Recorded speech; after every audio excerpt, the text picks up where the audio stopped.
Sawati Krop and good afternoon. Welcome to the first in a series of special programs about Thai cuisine in the United States.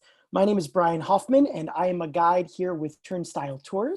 And these programs that we are presenting, there's 6 of them, today being the first, are sponsored and in partnership with Thai Select USA. Now, a little bit about us. Our focus as a tour company is to give a true sense of place and connect with organizations and communities whose stories have not been told as often. So that is why we have teamed up with Thai Select to tell these stories of Thai chefs who have influenced and changed the perception of Thai cuisine in the United States. We'll be hosting 12 chefs from cities across the United States to share their stories over the course of 6 programs. And we'll get cooking demos from most of them as well, so hope you're hungry. Before we kick off the program, I do want to go through a little bit of housekeeping. If this is your first time using Zoom or if you need a refresher, there's some ways to interact with us, and we would love to hear your questions, your feedbacks, your ideas, share some stories, maybe share your favorite Thai dish, or if you've eaten at any of the restaurants we're going to talk about today, any stories about that as well. And the best way to do that and communicate with us is through the chat box. And you can click below, and my colleague Andrew is in the background monitoring that, and he's going to send any of those questions for myself or the 2 chefs today to me. So please drop your questions, your thoughts, your memories in there. And if you want to practice now, we'd love to hear where you're joining us from and do a quick hello. 2 ways of doing that. You can send comments directly to myself, Andrew, and the others behind the scenes by pushing all panelists, or if you want everyone viewing today, you can click all panelists and attendees. So look forward to hearing your questions and comments as we go along. Also wanted to let you know that we do have closed captioning enabled, and my colleague Stefan is behind the scenes typing away, so you can follow along by clicking closed captioning below. If you're hard of hearing or deaf or English is not your first language, that is a great way to read along with us as well.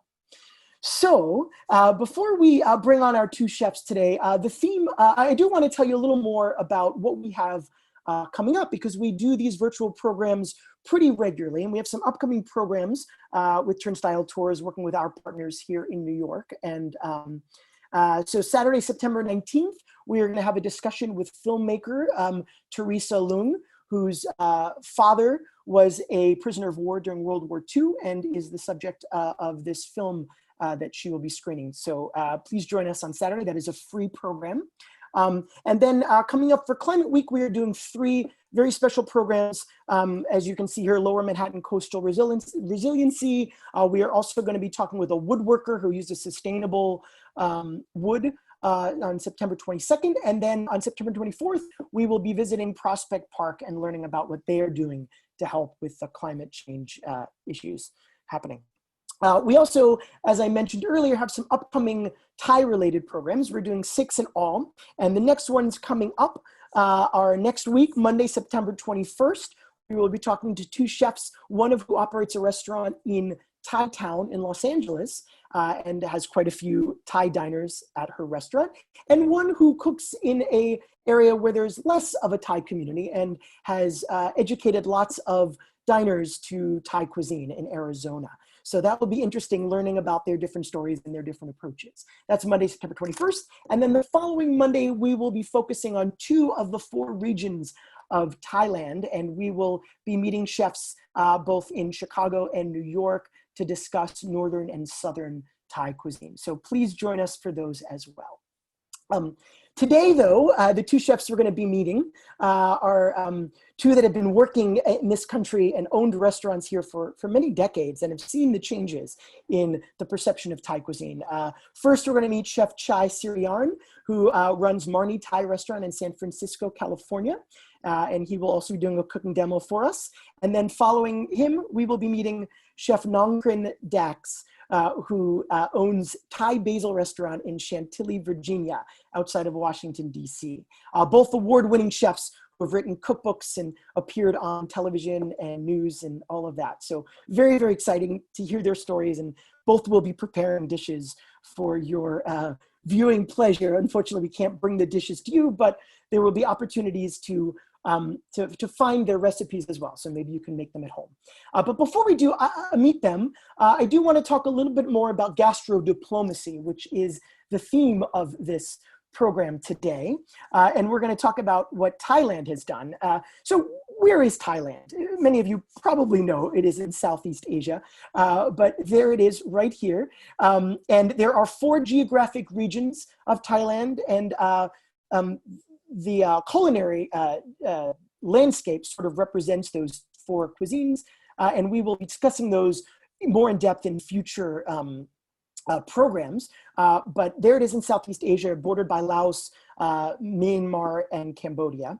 But what is gastrodiplomacy? So gastrodiplomacy has been coined by Esquire newspaper, believe it or not, and it was the first concerted effort for a country to help promote its cuisine. Now, there has been approach to trying to promote a country's art, language, literature, film for a long time, but this was the first time it was specifically about food. And so in 2001, Thailand launched a global Thai campaign. And as I mentioned, it was the first of its kind. And The Economist was the one that said it was gastrodiplomacy. And just to give you a sense of that, in 2001, there were 5,500 Thai restaurants outside of Thailand. And since then, in the US, it has grown by 2.5 times as many as it was in 2001, and 10 times the number as it was in 1990. And Thai food has since made a very lasting cultural on the United States, well beyond the immigrant community. Today, there are approximately 300,000 Thai Americans, and there is 1 Thai restaurant for every 56 people of Thai descent in the United States. Thai food is now enjoyed in every corner of the country, but Thailand itself is one of the world's most popular food tourism destinations, and a lot of that has to do with this campaign. And it's been so successful that there have been imitators across the world, especially in Asia. Japan, Malaysia, South Korea, and Taiwan have all launched their own gastrodiplomacy efforts. And in 2018, the Association of Southeast Asian Nations released a joint declaration on gastronomy and tourism, emphasizing the importance of food tourism for placemaking and preserving cultural heritage. So it all started in 2001 with Thailand. So we're excited to talk more about how that has happened and how that has changed here in the United States. And to learn more about it, I'm so excited to introduce our first chef today, a chef who immigrated here in the 1970s and opened his first restaurant, Marnee Thai, in San Francisco in 1986. So here he is, Chef Chai Siriyan. Thank you so much for joining us. How are you doing? Good to see you. Hi, Brian. I'm fine, thank you. And first of all, thank you for having me in this program. I'm very honored to be a part of this session. And with me, I have a good friend, Jim, who will be helping me with this new normal technology. It's new for all of us as well. So Jib will be behind the scenes there. We may hear her talk a little bit as well and share some thoughts. Yes, I am. So Chai, tell us a little bit about how you first learned to cook and how you came to the United States. I was born and raised in a family food business in Bangkok, Thailand. I started cooking since I was 12 years old, helping my mother, who was a food vendor her whole life, after school. So, that's how I got to learn from helping her during my childhood. And how did you come to open Marnee Thai? What was sort of your stepping stone to that? Since I have had a background and passion for cooking, when I arrived in Los Angeles in 1979, I started working at a Thai restaurant for almost 4 years prior to moving to settle down and get married with my wife in San Francisco in 1982. And then while living in San Francisco for 4 years, I also worked at a few Thai restaurants. And my wife and I had a dream to have our own business. So we started our first restaurant, Marnee Thai, in 1986. And we opened the second location 17 years later. Congratulations. And the name Marnee Thai comes from your wife, is that correct? Right. Yeah. It's resemble my wife's name, Marnee. Yeah. And it actually means it has a meaning. It has like a precious stone, or a precious gems. That's the meaning of this money. Yeah. Oh wow, I love that. That is speaks to your wife and speaks to the restaurant as well, of course. Yeah. So now, when you opened the restaurant, were American diners as familiar with Thai food? I mean, what was that like operating a Thai restaurant in the early '80s? Well, we need to educate and teach our customers our food and our cuisine and cultures. I always tell my customers, the health benefits of the dish that they will be eating. For example, one of the appetizers called mian kham. The mian kham, I will always recommend my customer, the new comers, to try this dish. Yeah, because the mian kham we have a dish. So photo. yeah, waiting for the photo. Yeah. I think we have a photo of that. We'll pull up. So tell us more about that dish. Sorry. Okay, We'll this is like spinach wrap dish with many fresh herbs on the dish. So like that you go. So I will always tell my customer, the health benefits they will get from this dish. They will get vitamin C from the lime bridges.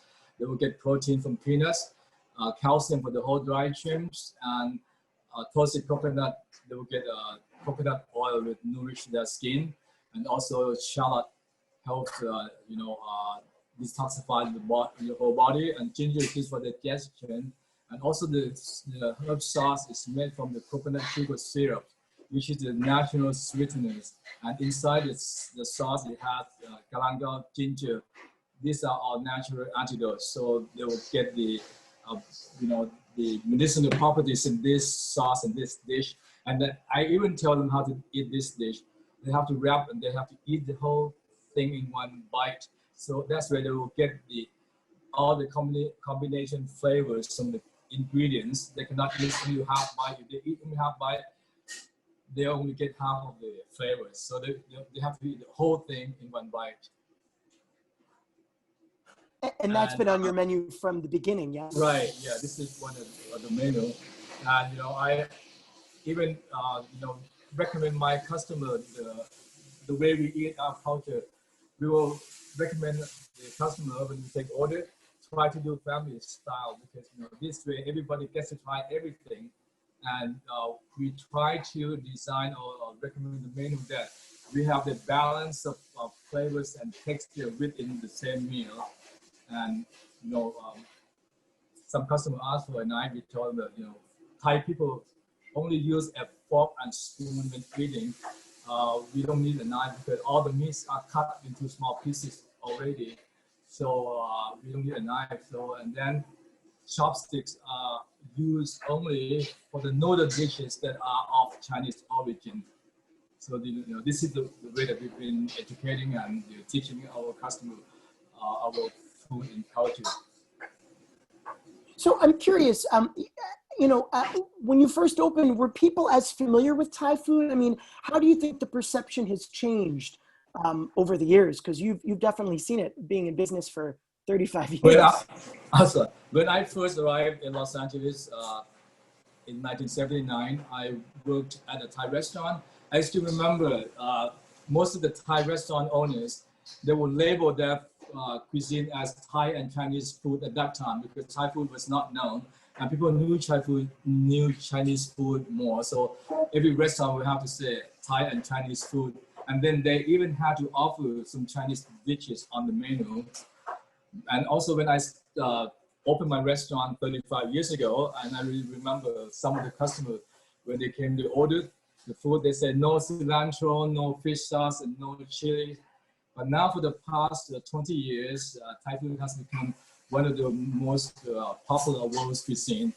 And if you watch the cooking show or food channel regularly, you will see a lot of celebrity chefs, they have added Thai ingredients into their cooking, such as lemongrass, ginger, galangal, cilantro, even Thai chili.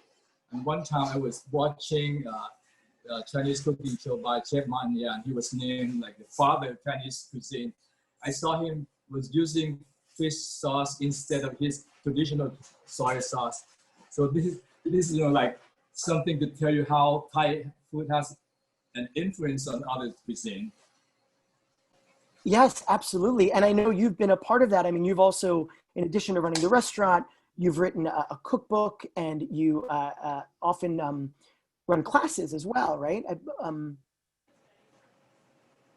Or you participated at the CIA, correct? Can you tell us a little bit about that?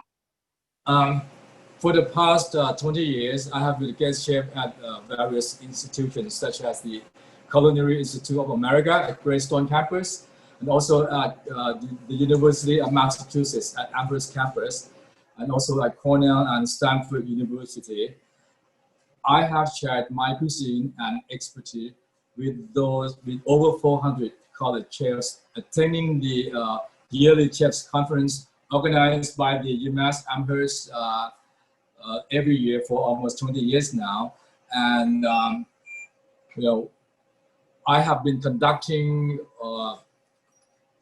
workshops and cooking demonstrations for those attending chefs, so that they are able to cook Thai food properly. And this way they will also help introduce Thai food across the nation to the newer, to the younger generation, or some people who are new to Thai food.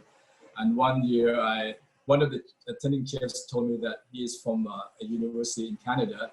He told me that he sent out a questionnaire asking his 30,000 students in his campus, asking what kind of cuisine they would like to have in the campus. And Thai food was #1 on the list. So, and in the past 4 years, UMass have been voted as the best campus food in the nation by the Princeton Review for 4 consecutive years. So I am very proud to say that now UMass Amherst is serving the best Thai food on campuses. That's amazing. Yeah, I wish I went there. I can go there now.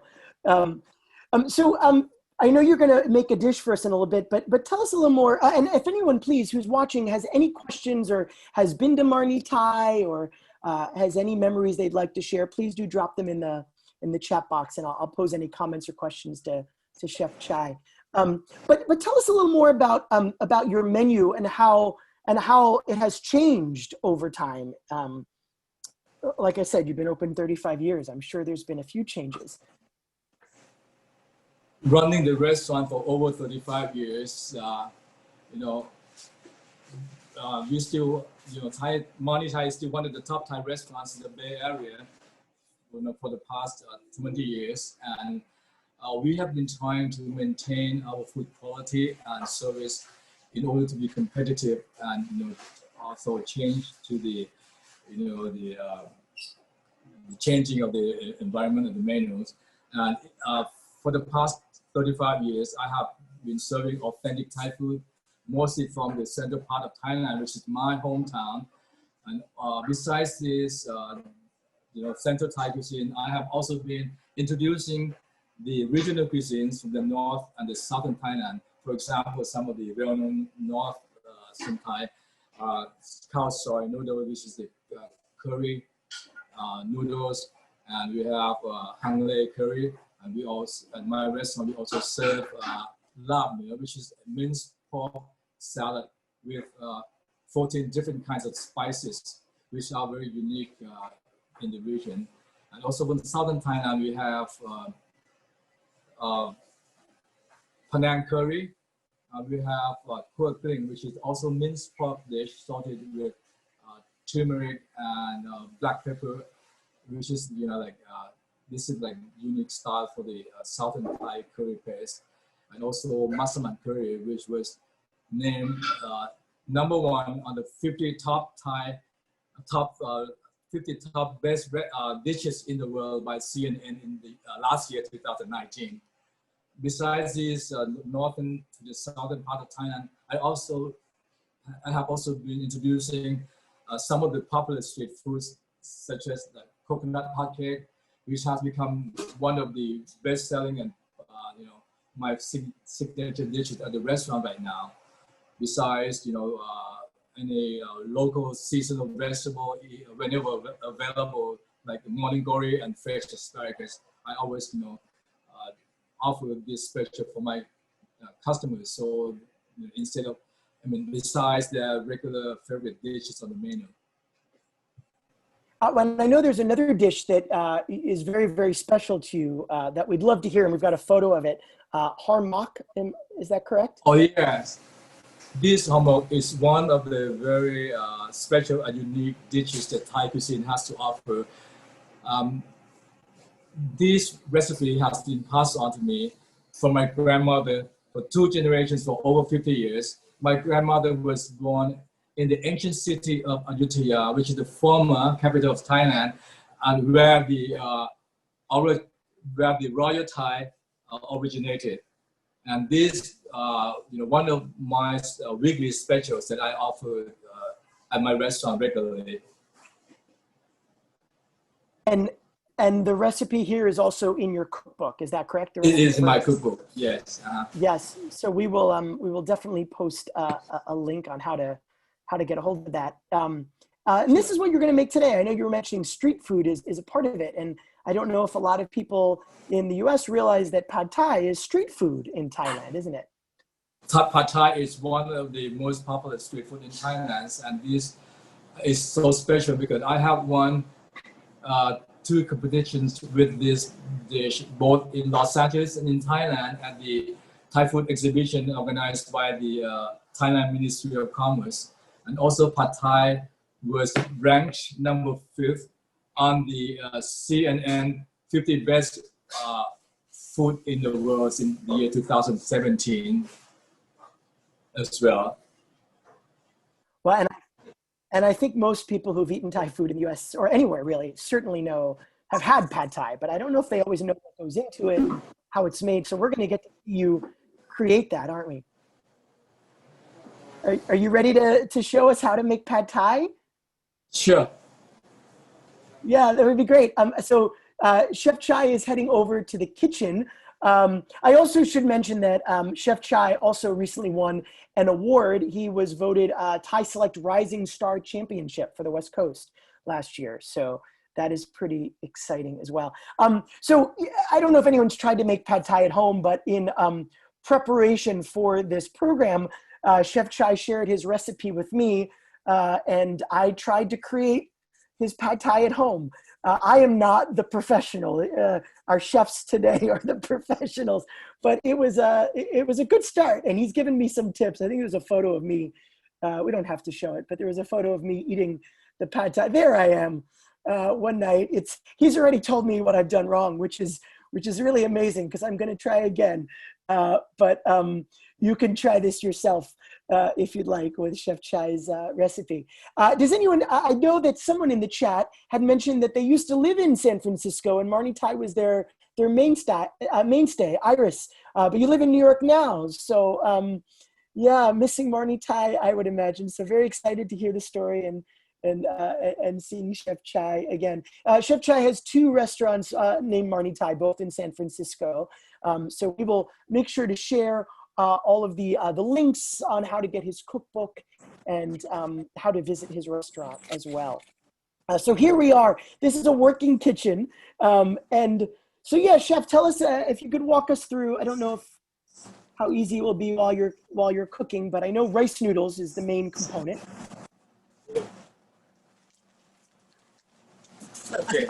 Okay, hi. Pad Thai is one of the many Chinese noodle dishes that were influenced by the Chinese dishes. During the mid-15th century, Chinese started to migrate to Thailand, and they brought in the stir-fry cooking techniques to Thai people. So Thai people have created this dish and named it Pad Thai, which literally means Thai-style stir-fry noodles. The ingredients for this Pad Thai will be 2 parts. The first part is the ingredients for starch, protein, and vegetable. And the second ingredients will be for the Pad Thai sauce. Let me walk you through this very important step in selecting. There are 2 kinds of noodles, rice noodles that you will find in the market here. The first one is the dry noodles, which is imported from Thailand. And you just follow the instruction in the back of the package. And one tip that I would like to tell you is never cook this dry noodle in boiling in hot water, because it's going to ruin damage your noodles, and that it cannot be corrected. Your pad thai will be soggy and will be very mushy. If you are using this fresh dehydrated, which we are using this kind of noodle at the restaurant, this noodle have been made fresh and dehydrated. But before using it, you have to reconstitute these noodles in warm water in order to bring back the moisture of the noodles before using. So here is the noodle that I use in my restaurant that have been soaked in warm water and bring back the moisture. And then let's take a look at other ingredients. We have here eggs, we have bean sprouts, we have green onion. Traditionally we use Chinese chive, but since Chinese chive is not available all year round, so it's more practical to use green onions for most of the Thai restaurant. We have tofu or bean curd here. I have sweet radish or preserved turnip. I have minced garlic, minced shallot. I have ground peanuts. I have chili powder for extra spicy, and I have prawn here. Traditionally, pad thai comes with dry shrimp, but nowadays you can select any choice of your protein: shrimp, chicken, beef, or even pork. And the next part is the ingredients for the pad thai sauce. The pad thai sauce is the building blocks of Thai food, which is the combination, the mixture of fish sauce, which is the saltiness, and the coconut sugar, regular white sugar, and also tamarind concentrate, and also vinegar. The coconut sugar is the sugar that is made from the sap of coconut palm tree. It is like natural sweetness, and it's indispensable for Thai food. You just mix all these 4 or 5 ingredients, then you get a sauce. If you plan to do it for a big group, then you can go ahead and prepare this sauce in advance and put in the fridge for many days, even up to a week. Okay. Once you have these 2 ingredients ready, I will start the first step in cooking.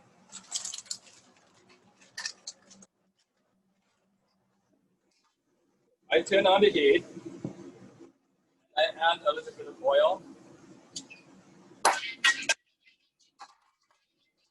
When the oil is properly hot, you crack an egg, crack 2 eggs.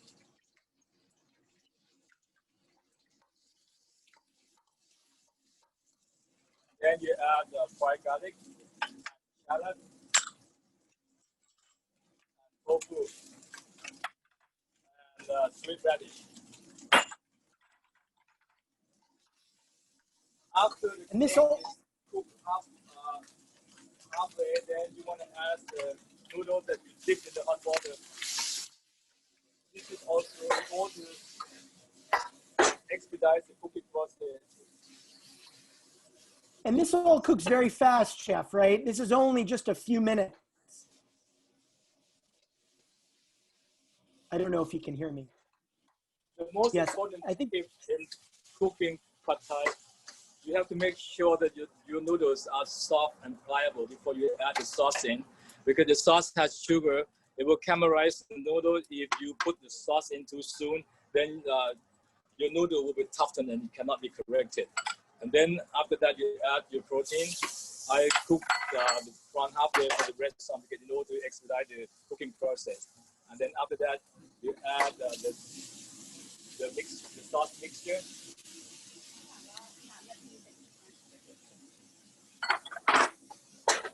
After you add the sauce mixture, you keep cooking until the noodle absorbs most of the sauce.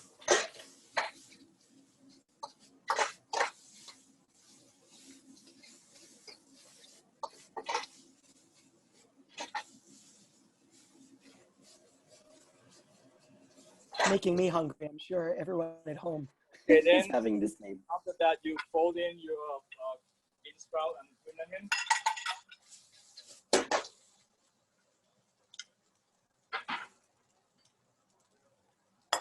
And get ready to plate. You don't want to overcook the bean sprout. You want to kind of just halfway cook because you want to have a contrast of the texture, of the crunchiness of the bean sprout, the softness of the noodles.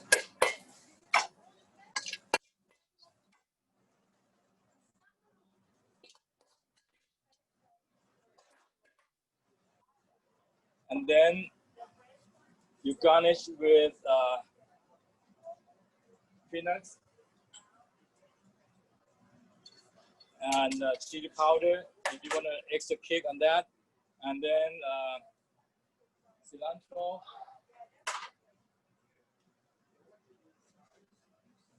Traditionally, we serve pad thai with banana blossom, which is the flower of the banana. It's loaded with vitamin, calcium, potassium, and magnesium, and also vitamin E, copper, and it's like considered superfood in Southeast Asia, and also some version or some city in Thailand they also serve with the pennywort leaf, which is also another healthy vegetable. So here you go,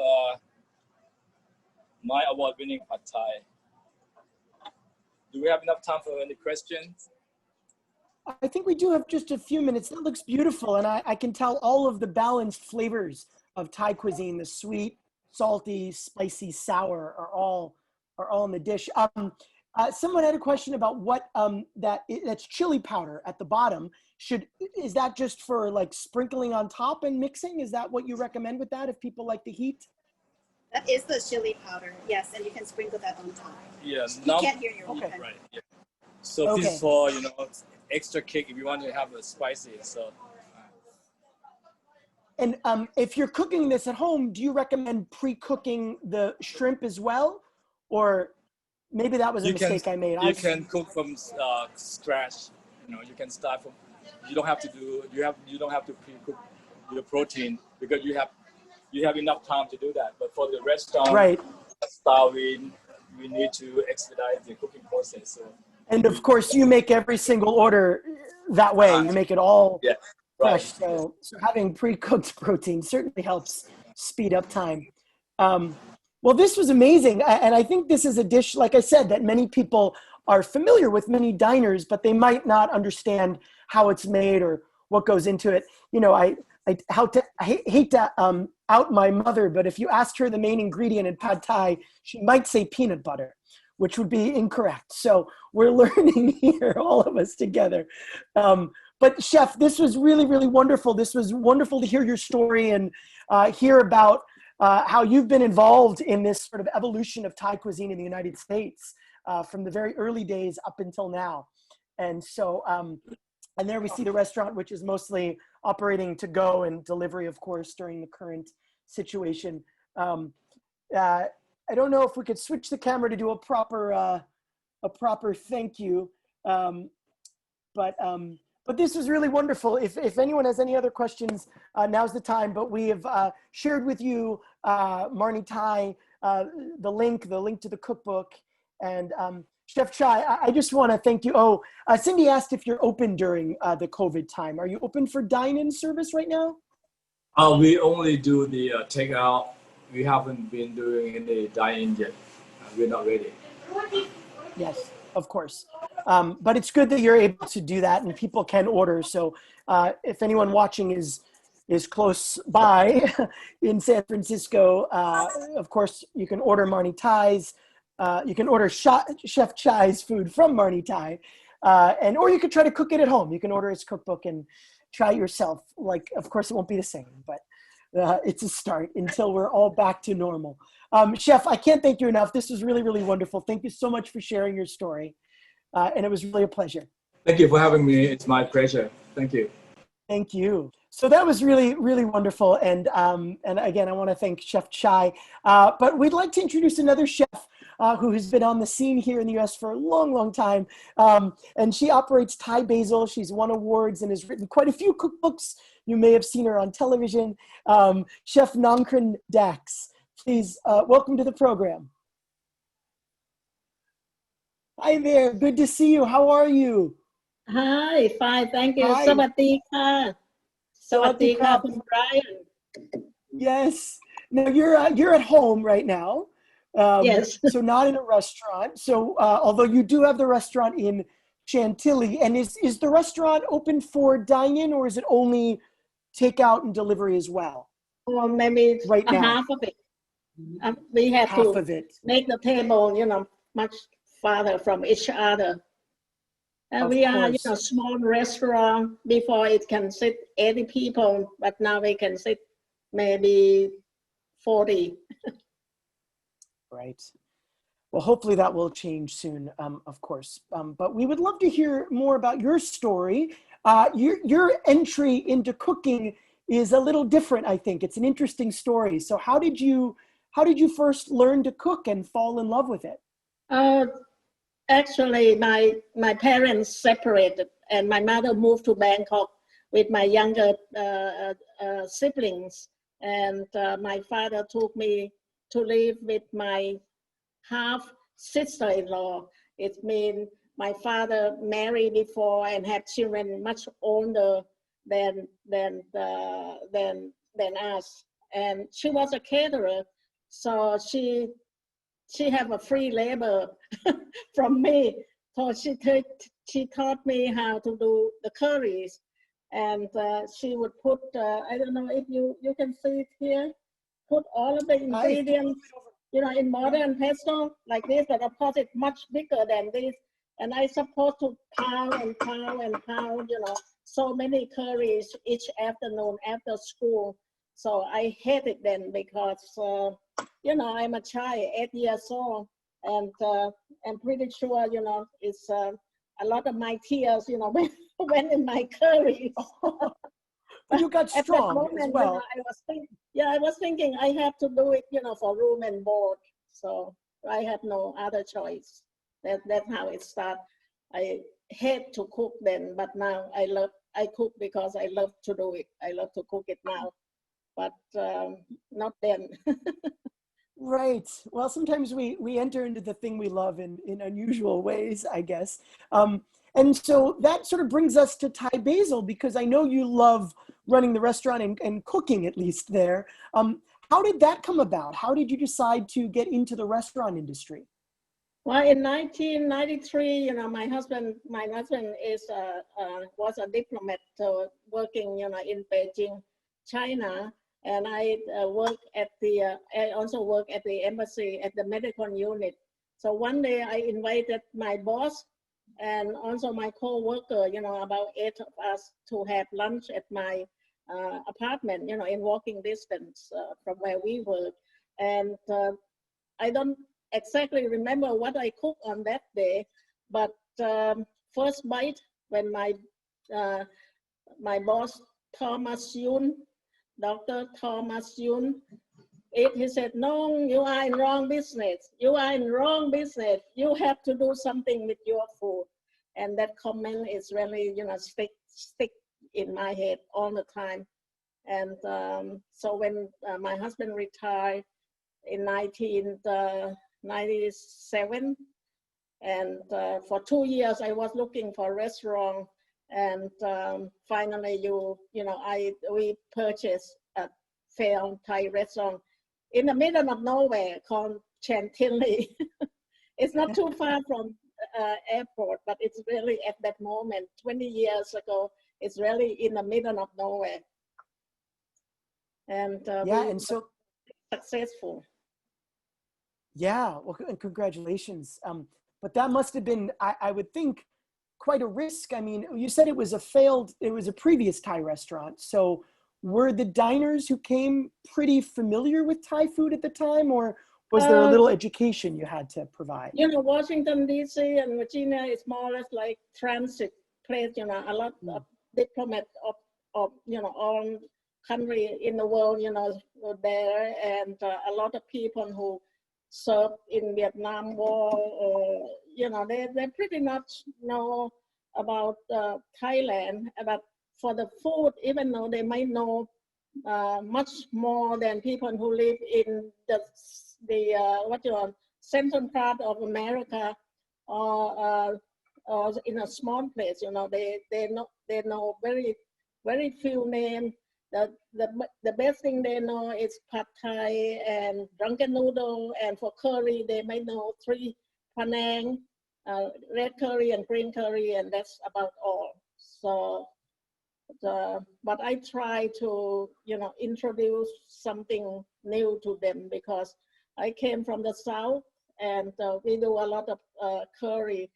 Chef Chai, I mentioned earlier that Penang and Massaman curry and Kang Kai Kole came from the southern part of Thailand. So so they as we come along, they know more, because I teach the classes and do the catering also. Yeah, tell us, I know you teach classes in Virginia and I guess DC. We have some photos of some of your classes. I'm sure things are a little strange right now during the pandemic, but was this a regular class that people could just sign up for? Yeah, still people sign up, and I have kept their check. I said, I want to return. We have to wait until the COVID is over, and when it be normal again, and then they can sign up. I said, no, keep my check, because I really wanted to learn. So it's a lot of fun, and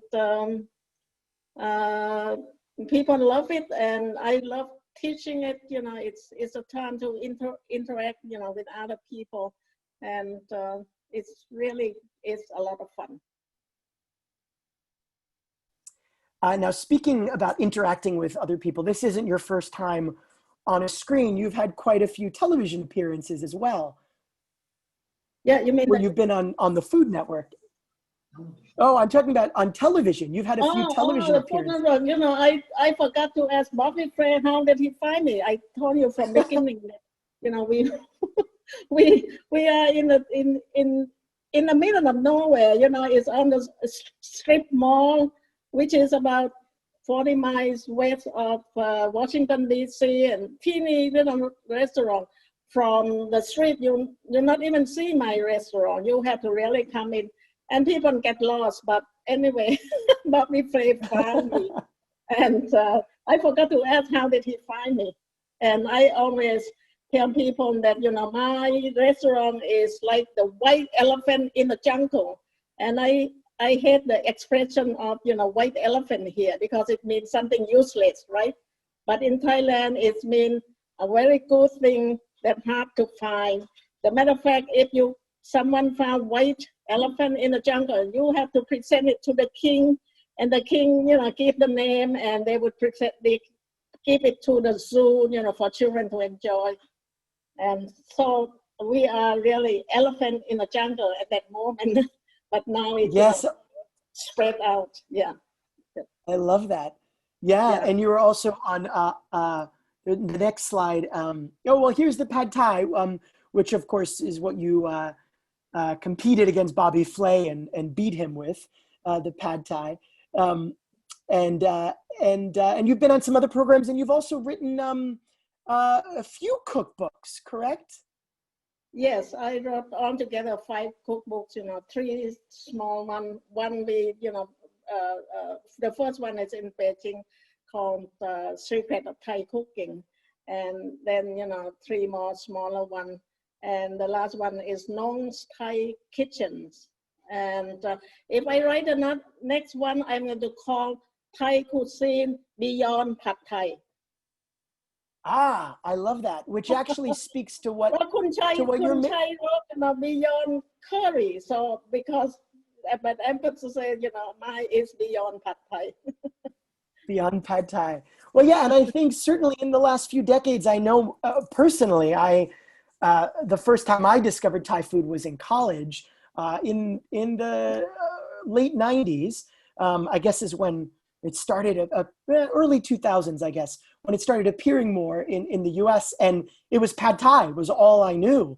And it wasn't until much more recently that I discovered all of these wonderful dishes. And thanks to people like yourself and Chef Chai and some of these other chefs that we're going to feature later in the program, have really kind of opened our eyes to the diversity of what it can be. So thank you.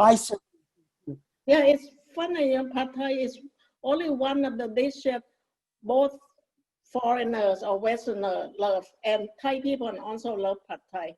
And in Thailand, of course, pad thai is on the street, and you can have it any time of the day. But we usually eat noodle dish, in the middle of the day, which is lunchtime. We don't really eat pad thai, in the evening.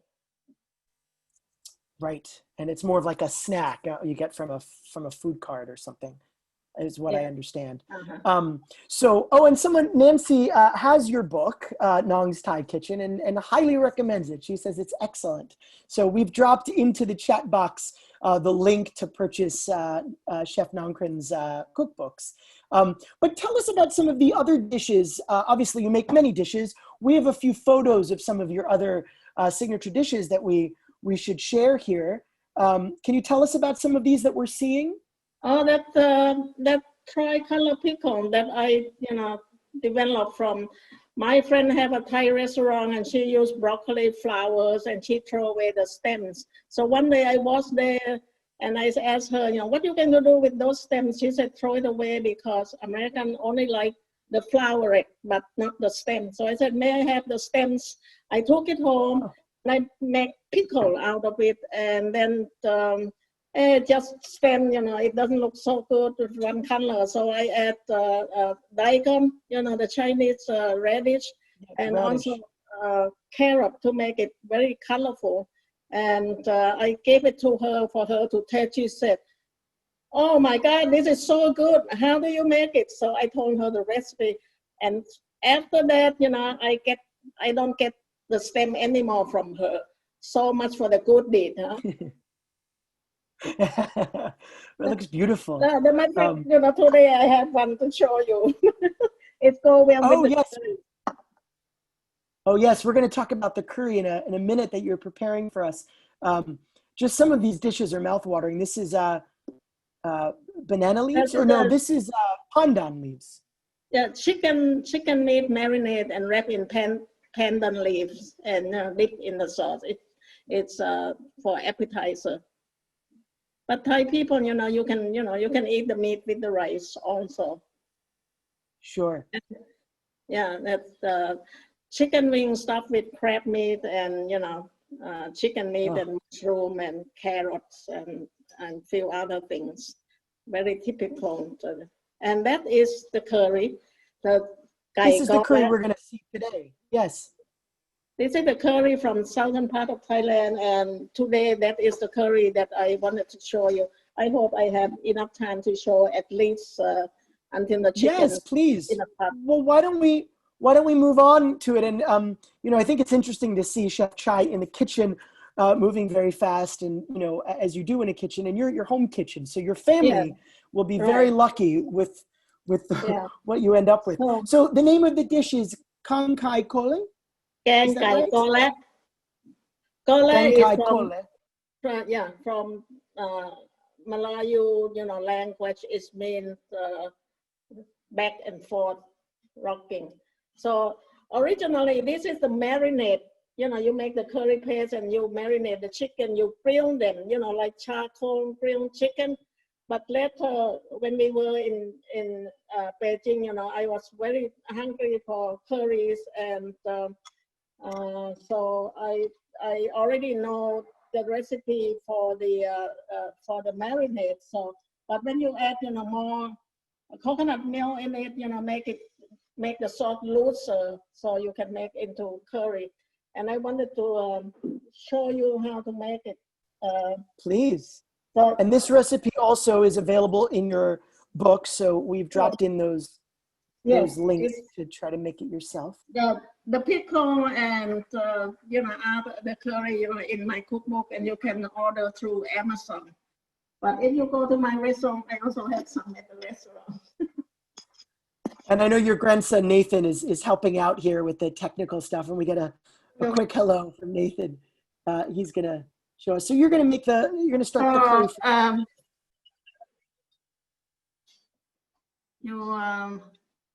You see all of the ingredient in there. It has this curry is the easiest one of all, and it's easy to like. Even people who never had curry before and who didn't think would like the curry would like this curry. And you know, before I have to pound it like this. And the matter of fact, in pounding this, in the south, about 4 o'clock every afternoon, you know, a young man who going to looking for a girl to marry, he would go along in the village and hear the pounding. If you hear pounding like this, you walk past by, because this girl is a kind of lazy and didn't want to do. But if you go to the next one and you hear this, you ask for her hand. Okay, that's how they pick the bride. But it's no longer that way, because now we use this, the Western mortar and pestle. That's what I call it. They listen to the blender and the strength of the blender. Yeah. Guys, you can ask a question right along. So we have. Yes, please. And if anyone has any questions along the way, again, you can feel free to drop it in. Yeah, usually. Okay, so 7 of these peppers. And remember, this is a big curry. It's good as a party dish. I put 7 Thai chili there, and if you could, this is a little bit harder to find unless you go to your Thai grocery store. But Mexican pepper look just like this. It's called puya, P-U-Y-A. I don't know how they pronounce it, but I pronounce puya pepper. And then 10 cloves of garlic, which is the whole head of garlic, and the yellow onion or red onion or the shallot, but the red onion is very sweet. I call it purple onion because it looks purple to me. And toasted coriander seed, see that? And then cumin. Everybody knows cumin. And cinnamon, it's 1 teaspoon each.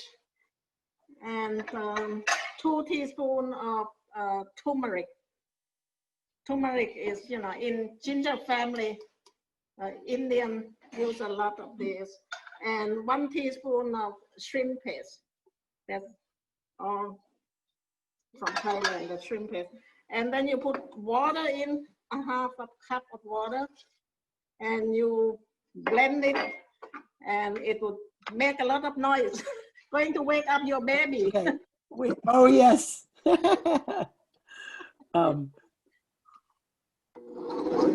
See? There we go. And this probably not the right time to ask a question. I don't know if everyone can hear me, but you know, you could certainly buy curry paste in the store, but it's not, I mean, especially if you're using a blender, it's not as difficult as you might think to make your own paste. Maybe 3 times, so it's about 1 minute or 1 minute 20 seconds. Fast forward, because we don't have much time. Like fast forward, this is what I blend earlier. Exactly same thing, but you blend it until very fine like this. And if there is a few seeds of pepper, it's perfectly fine. So then we supposed to cook this with little oil first. Maybe I use canola oil, about 3 tablespoons. And Chef, if you were to make a big already batch, done, you know, you can just pour it from here. if you were to make a big batch of that curry paste, I don't know if you can hear me. I'm wondering, does that curry paste, does it stay good if you don't want to use all of it in one? Can you refrigerate the curry? Can you refrigerate the curry paste and use it again later, or should you make it fresh every time? Refrigerate it and use it later. Oh yeah, of course. It's you can keep it in the refrigerator for a week, but don't freeze it, okay? Because when you freeze it, you know, when you bring it out again, it becomes very watery, and no need to freeze it. So now you're supposed to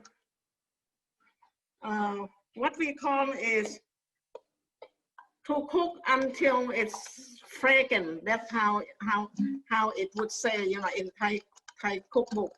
But this curry paste is there is no commercial paste for Kang Kai Kole, so you more or less have to make your own. Even in Thailand, a lot of people now they just buy commercial curry paste. One thing is it is convenient and it might be cheaper to buy ready-made curry paste. So, but one thing not so practical is you cannot control the hotness of this. But here, after you make the first one, just like I do it now, and you think it's too spicy, so next time you might reduce the amount of pepper. Let's say you're going to reduce to 5 pepper or 3 pepper. But if you do that, then the curry paste won't be, the color of the curry won't look so nice because it would be very pale, okay? So it's not very appetizing. So then you can add paprika. Paprika, yeah. Yeah. So now. How spicy do you make it? How spicy? 7 when you're making it? mild. 7. That's mild. This feeds 8 people, and it's very mild.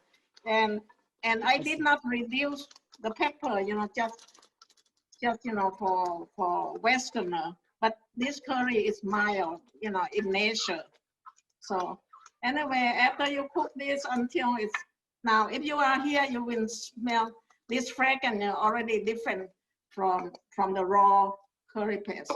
So after you cook this for a few minutes, then you put coconut cream. This is coconut cream. It's called coconut cream, and it's 19 ounce. It's about 2.5 cups. So you put in here.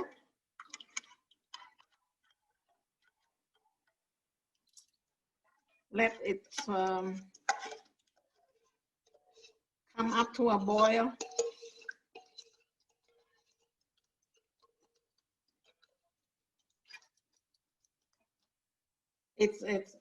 It's splashed a little. So I usually cook this, you know, in the Dutch oven. That's the best one. Yeah. Yeah. If you have, you know, a heavy pot. So with limit left like this, you just add little water and add it to the. So this more or less a curry paste. When it comes to boil again, you add the chicken.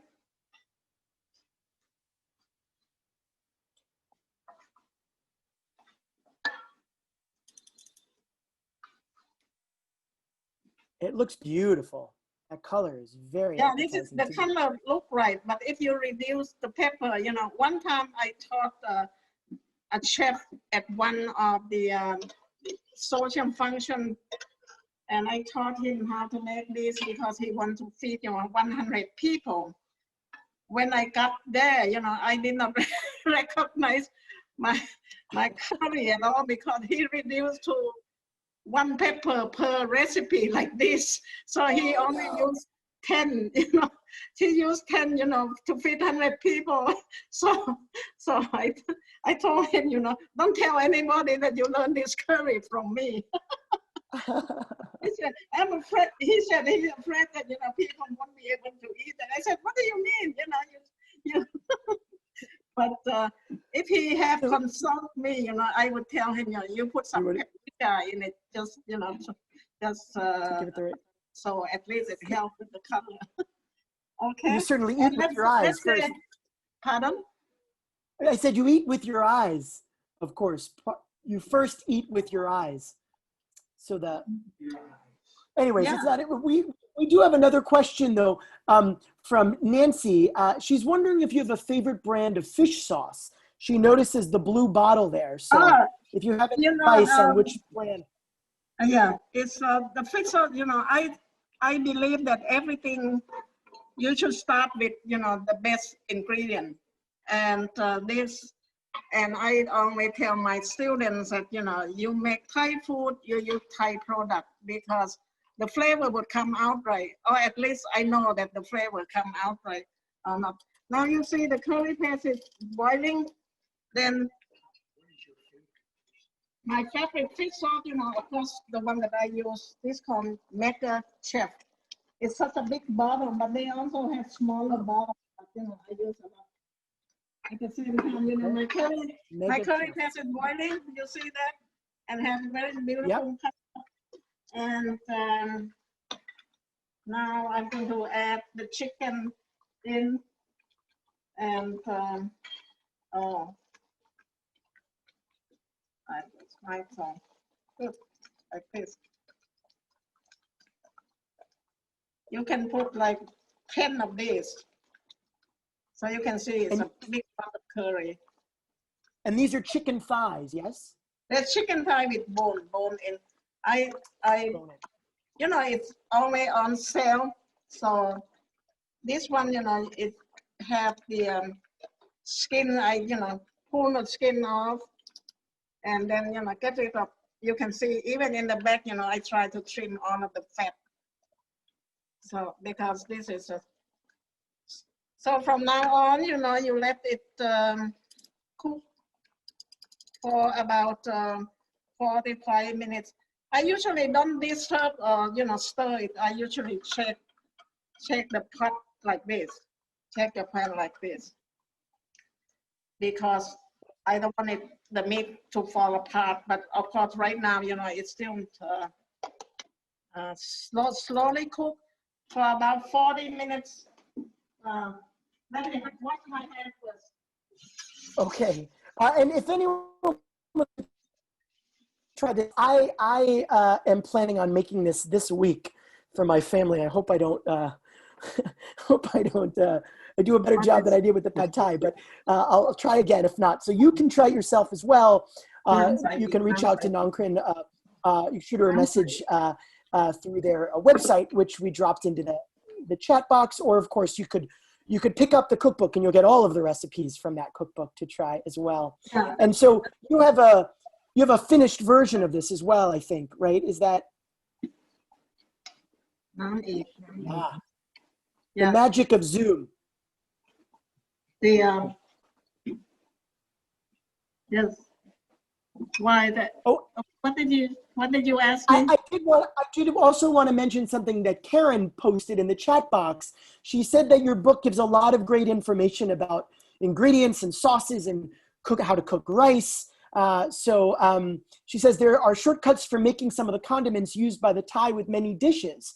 So she is highly recommending it as well. So we've got a lot of fans of the cookbook. So everyone else should check it out as well. So I think before we finish, I know you wanted to show us quickly how you cut the vegetables that you add as well.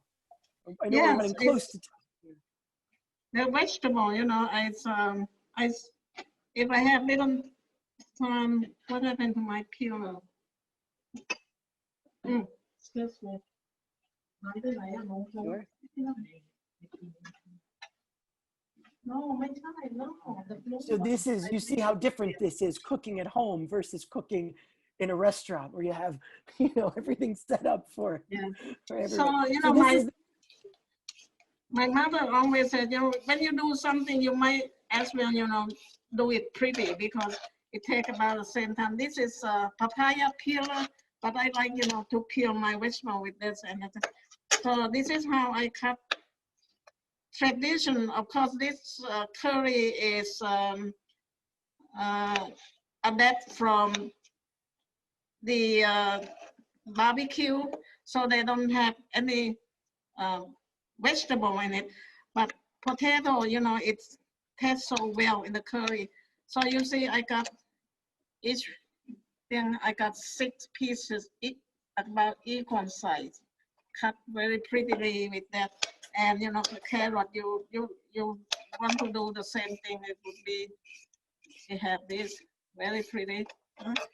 And I cut the same way when I do the pickle. So you can just, you know, regular slice, but I think it's much more interesting this way. And okay, then pretend that the chicken is already cooked 45 minutes. So yeah, we'll fast forward. Yeah, right. Fast forward. So you put this in, it takes about 15 minutes before it's done. And when it's done, you put the seasoning in, okay? But I cannot put in there now. I want to show you. We have to put in like 5 tablespoons of tamarind juice. This is tamarind, called tamarind paste, or this one called wet tamarind.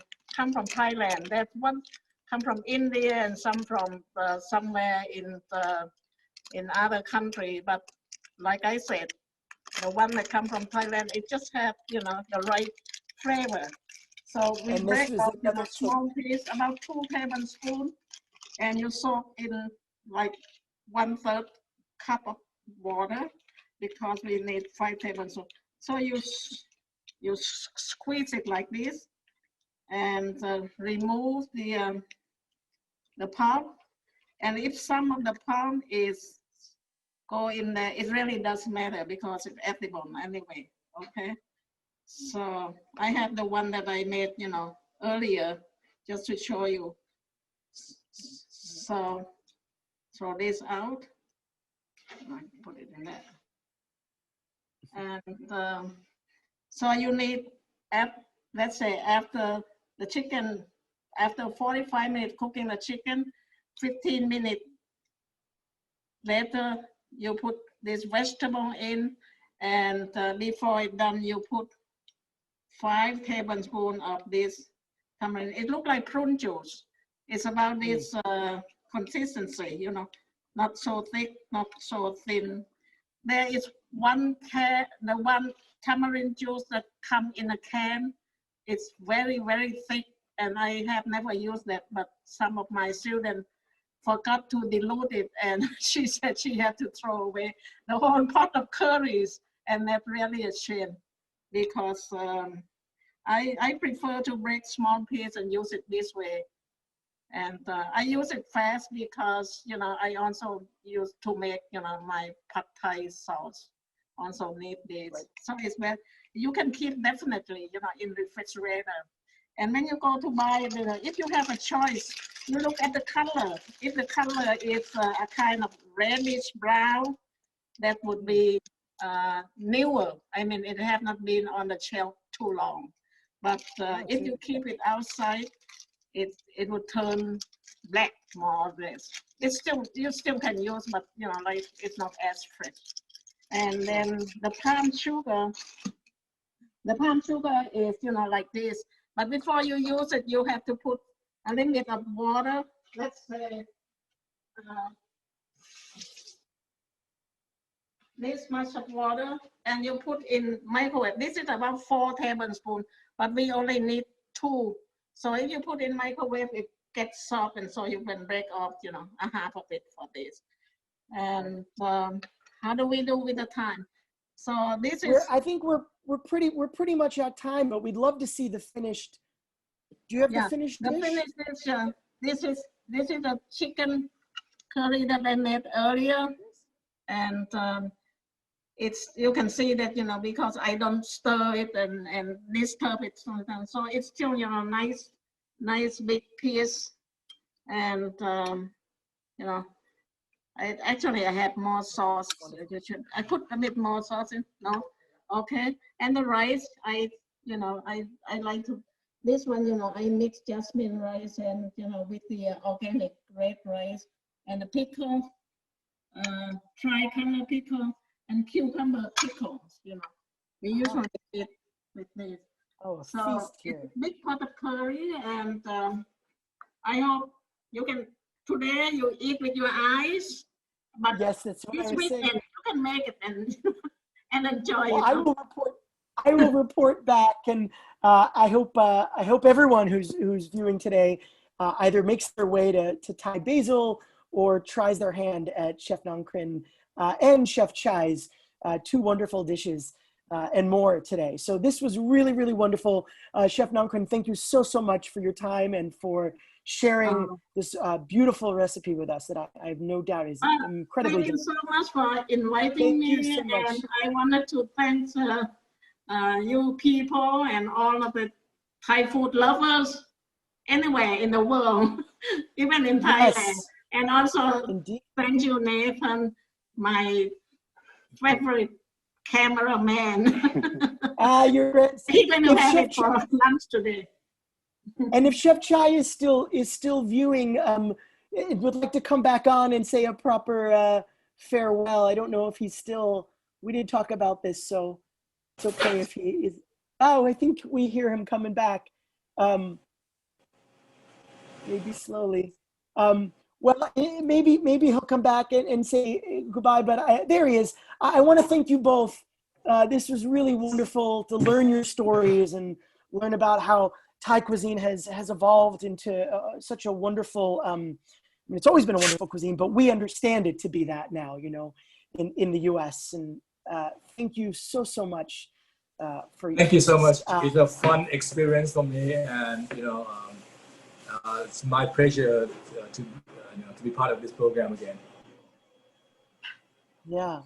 Well, thank you both, and thank you all for viewing today. We hope you join us and check out both Marnee Thai and Thai Basil. And please join us for some of our upcoming programs. Next Monday, we're going to be talking about Thai immigration and cooking Thai food for both new and familiar audiences. And then the following Monday, we're going to delve more into two of the regional cuisines, Northern and Southern Thai cooking, and see what that is all about. So thank you so much, everyone.